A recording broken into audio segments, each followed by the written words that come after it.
Assalamualaikum warahmatullahi wabarakatuh. Baik anak-anakku sekalian, mari kita lanjutkan kajian kita yang tertunda kemarin. Kita sudah membahas kemarin tentang kriteria atau ciri-ciri orang yang bertakwa yang disebutkan dalam Al-Quran, yakni yu'minuna bil ghaib wa yuqimunas shalah wa mimma razaqnahum yunfiqun walladzina yu'minuna bima unzila ilaik wa ma unzila min qablik wa bil akhirati hum yuqinun. Nah, kita juga sudah menjelaskan terkait dengan bagaimana kita mempercayai Allah yang Maha Gaib.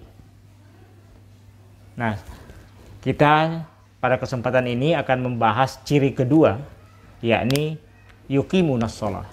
Setelah kita percaya kepada yang gaib, bahwa Allah itu Maha Gaib, Allah itu ada, dialah yang mencipta, dialah yang mengatur, dialah yang memelihara alam jagat raya ini termasuk kita, maka kemudian kita akan mencoba menjelaskan ciri kedua, yakni yuqimunas shalah, yakni mereka yang mendirikan sholat. Saya tidak akan menjelaskan secara detail tentang fikih sholat. Saya kira pada kesempatan lain atau mungkin di pembahasan para kiai, ustadz atau di buku-buku sudah banyak dijelaskan tentang fikih sholat terkait dengan bagaimana tata cara kita melaksanakan ibadah sholat. Saya hanya ingin mencoba menjelaskan sedikit dari makna bahwa ini adalah ciri orang bertakwa. Baik anak-anakku sekalian, apa itu sholat? Tentu sudah dipahami semua bahwa sholat itu adalah, secara bahasa sering orang mengatakan as-sholat hiya doa. Doa. Sholat juga adalah salah satu tata cara peribadatan dalam Islam yang diatur untuk bagaimana membangun hubungan baik dengan Allah Subhanahu wa taala. Baik, dalam definisi fikih juga sering kita temukan bahwa sholat itu adalah sebuah perbuatan atau peribadatan yang diawali dengan takbiratul ihram, diakhiri dengan salam, dengan tata cara dan ketentuan-ketentuan tertentu. Jadi tidak asal melakukan, tapi ada ketentuan-ketentuan yang digariskan oleh Islam. Kalau kita merujuk kepada hadis Rasulullah, Rasul mengatakan, "Shallu kama ra'aitumuni usolli." Dirikan salat sebagaimana engkau atau kalian melihat saya salat. Jadi ada yang sudah dicontohkan oleh Rasulullah. Baik, anakku sekalian,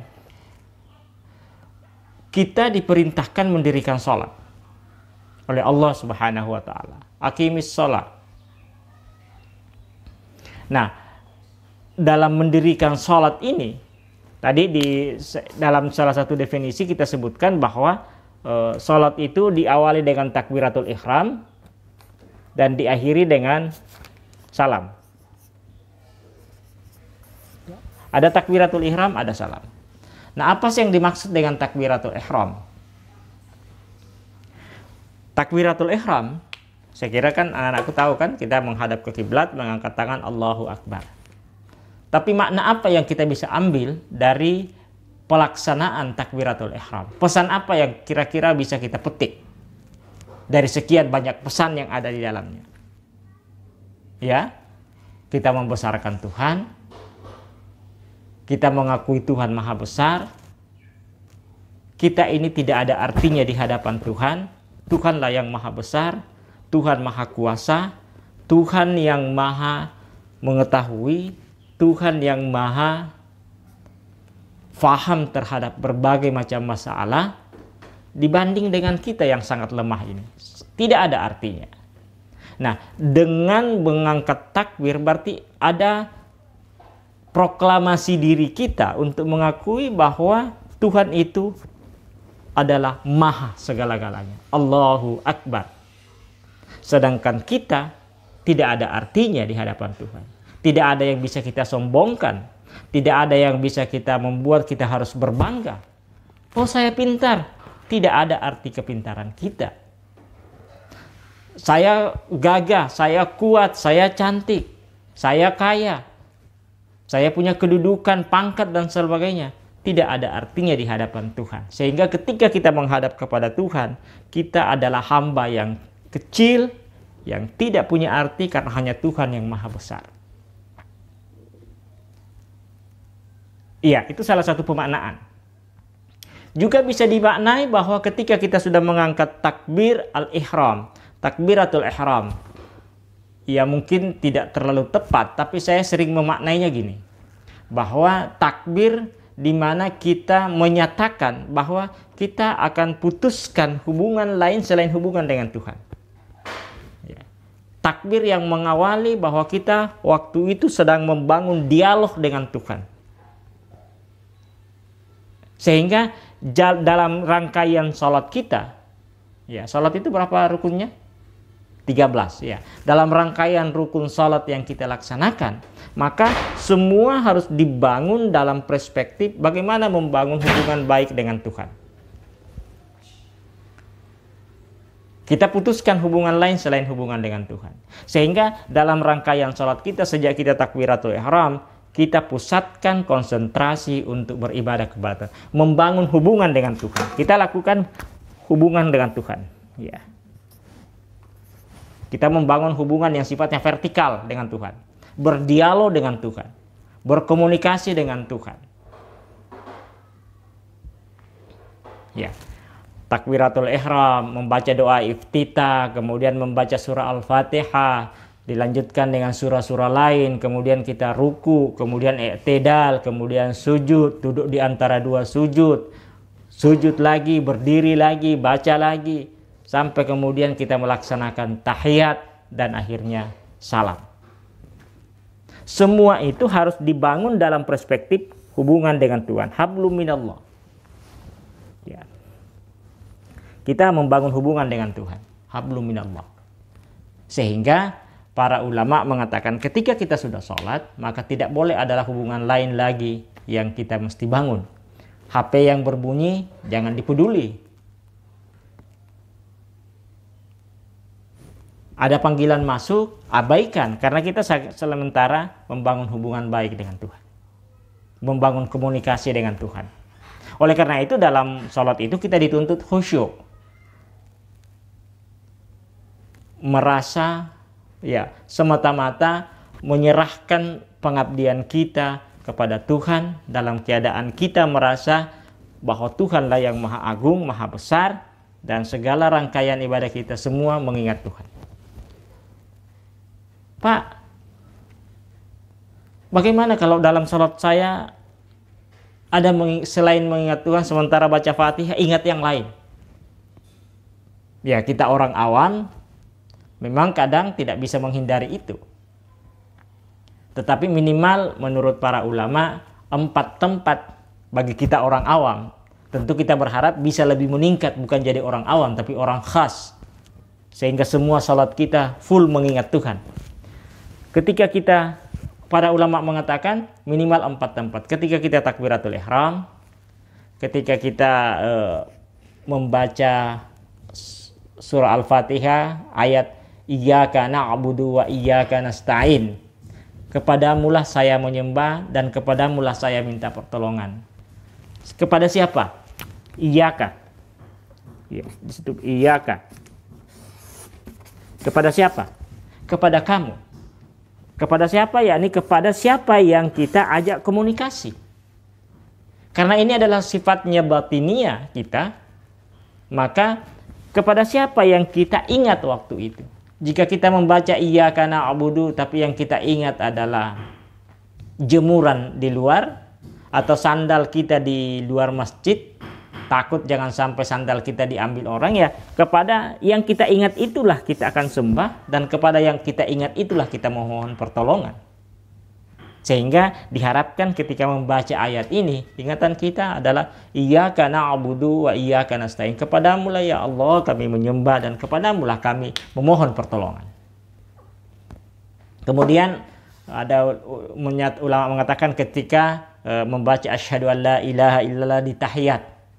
Dan yang keempat ketika salam. Minimal 4 tempat itulah bagi kita orang awam mengingat Tuhan. Bukan berarti tempat lain boleh menghayal. Bukan berarti di tempat lain kita boleh mengingat yang lain. Tetapi diharapkan jika ingatan kita keluar, kembalikan mengingat untuk Tuhan. Nah, itu makna lain dari takbiratul ihram. Jadi proklamasi diri untuk menyatakan bahwa kita putuskan hubungan yang lain, kita haramkan hubungan yang lain selain hubungan dengan Tuhan. Nah, anakku sekalian, tetapi sah salatnya itu ditentukan oleh terpenuhinya rukun. Ada 13 rukun kan? Nah, rukun yang ke-12 yakni salam. Karena rukun ke-13 kan tertib. Salam. Apa itu salam? Salam yakni menoleh ke kanan, Assalamualaikum warahmatullahi wabarakatuh. Menoleh ke kiri, Assalamualaikum warahmatullahi wabarakatuh. Jadi kita menoleh ke kanan dan ke kiri sambil membaca Assalamualaikum warahmatullahi wabarakatuh. Apa artinya? Ya, semoga keselamatan atasmu. Assalamualaikum warahmatullahi dan kasih sayang Allah wabarakatuh dan keberkahan Allah untuk kalian semua. Untuk siapa? Ya, untuk makhluk di sekitar kita, sekeliling kita ini. Kita membacakan doa. Ini kan doa. Assalamualaikum warahmatullahi wabarakatuh. Semoga keselamatan, kasih sayang dan keberkahan Allah untuk kalian semua. Itu yang kita lakukan. Jadi anak-anakku sekalian, ini mengisyaratkan bahwa setelah kita membangun hubungan yang harmoni dengan Tuhan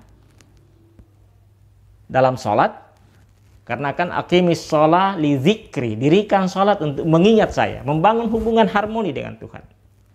Setelah kita membangun hubungan dengan harmoni dengan Tuhan, maka sholat kita hanya bermakna jika kita bisa merefleksikan hubungan yang harmoni dengan Tuhan dengan juga membangun harmoni dengan sesama kita.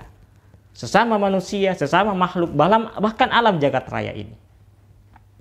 Kita harus bisa menebarkan salam, menebarkan kasih sayang, menebarkan keberkahan. Assalamualaikum warahmatullahi wabarakatuh. Jadi sholat itu kemudian bisa bermakna atau sholat itu kemudian jadi sholat yang sah sesuai dengan pesan ini adalah ketika kita telah bisa membangun hubungan yang harmoni dengan Tuhan, juga bisa membangun harmoni dengan sesama kita. Bagaimana cara membangun harmoni dengan sesama? Dalam penutup salam disebutkan Assalamualaikum warahmatullahi wabarakatuh. Semoga keselamatan. Artinya kita harus bisa menebarkan keselamatan, kedamaian, ketentraman, keamanan kepada lingkungan kita, kepada komunitas kita, kepada alam jagat raya yang kita tempati ini. Warahmatullah dan kasih sayang. Jadi bukan sekedar menciptakan keamanan, tapi kita memberikan kasih sayang. Bahkan menebarkan kebaikan-kebaikan, keberkahan-keberkahan kepada sekeliling kita. Inilah pesan sholat. Bahwa setelah kita membangun hubungan baik dengan Tuhan, maka kita mesti membangun hubungan baik dengan sesama. Dan salam ini adalah rukun. Artinya apa? Ya, sekedar ilustrasi saja misalnya. Jika ada orang yang rajin sholat, rajin ke masjid, rajin sholat, tetapi dia tidak baik kepada tetangganya, maka berarti ada rukun sholatnya yang dia lupa, yakni salam. Karena mestinya dia baik kepada tetangga, baik kepada masyarakat yang lain. Karena itu adalah pesan sholat. Jika dia tidak baik, dia tidak menebarkan salam, kasih sayang, dan keberkahan, maka sebenarnya dia lupa rukun salatnya. Rukun salat yang ke-12. Dan karena dia lupa rukun salat yang ke-12 atau tidak dilaksanakan rukun salat yang ke-12, berarti salat itu sebenarnya belum sesuai dengan ketentuan agama kita, pesan agama kita, pesan dalam salat. Sehingga anakku sekalian, makna salat sebenarnya, pesan yang disampaikan salat yang kita laksanakan adalah bagaimana kita bisa membangun hubungan harmoni dengan Tuhan dan hubungan harmoni dengan sesama. Ini hakikat dari sholat yang kita laksanakan. Inilah sebenarnya pesan takwa, makna takwa. Bahwa orang yang bertakwa itu ketika dia melaksanakan sholat, yukimuna, mendirikan. Jadi bukan melaksanakan, mendirikan. Bagaimana kita mendirikan dalam diri kita, mendirikan dalam hati kita, sholat. Sehingga sholat yang kita laksanakan, ujungnya adalah bagaimana membangun harmoni dengan Tuhan dan harmoni dengan makhluk sesama. Nah, jika kemudian kita sudah wujudkan ini, maka itulah yang dimaknai dalam firman Allah, aqimis shalah innas sholata tanha anil fahsya wal munkar. Dirikan sholat, karena sholat yang baik dan benar dilakukan tanha anil fahsya wal munkar, akan mencegah kita dari perbuatan dosa dan mungkar. Oleh karena itu, jika kita rajin sholat, maka semestinya kita juga rajin menebarkan kedamaian, kasih sayang, dan keberkahan. Bukan hanya kepada manusia, bukan hanya kepada keluarga, tetangga, kerabat, lingkungan, bangsa, masyarakat kita, tapi bahkan alam jagat raya ini. Sehingga juga bisa dimaknai mereka yang melakukan pengerusakan hutan, membuat biota laut jadi rusak, lingkungan jadi rusak, sebenarnya juga berarti dia tidak menebarkan salam, tidak menebarkan kasih sayang, tidak menebarkan keberkahan yang diperintahkan lewat ibadah sholat yang kita laksanakan. Anakku sekalian, jadi sekali lagi pesan dari sholat yang kita laksanakan ini adalah bagaimana kita yang melaksanakan sholat itu bisa membangun hubungan baik dengan Tuhan dan hubungan baik dengan sesama manusia, sesama makhluk, bahkan alam jagat raya ini. Jangan kita hanya menjadi saleh secara individu. Salat hanya dimaknai hanya membangun hubungan dengan Tuhan. Bukan. Salat hanya sah jika ditutup dengan salam. Karena salam adalah rukun dari salat. Jika kita tidak salam, berarti kita tidak sah salat kita. Oleh karena itu, salat juga mengajarkan kita untuk menebarkan salam, kasih sayang, dan keberkahan kepada semua. Inilah perintah sholat, sehingga mudah-mudahan sholat yang kita laksanakan, kita bisa ukur dalam diri kita. Tadi ayat Al-Quran mengatakan, inna sholata tanha anil fahsya wal munkar. Salah satu fungsi sholat adalah mencegah kita dari perbuatan dosa dan munkar. Ayo kita tanya diri kita masing-masing, sudahkah sholat yang kita dirikan, yang kita laksanakan, mencegah kita dari perbuatan dosa dan kemungkaran? Terima kasih.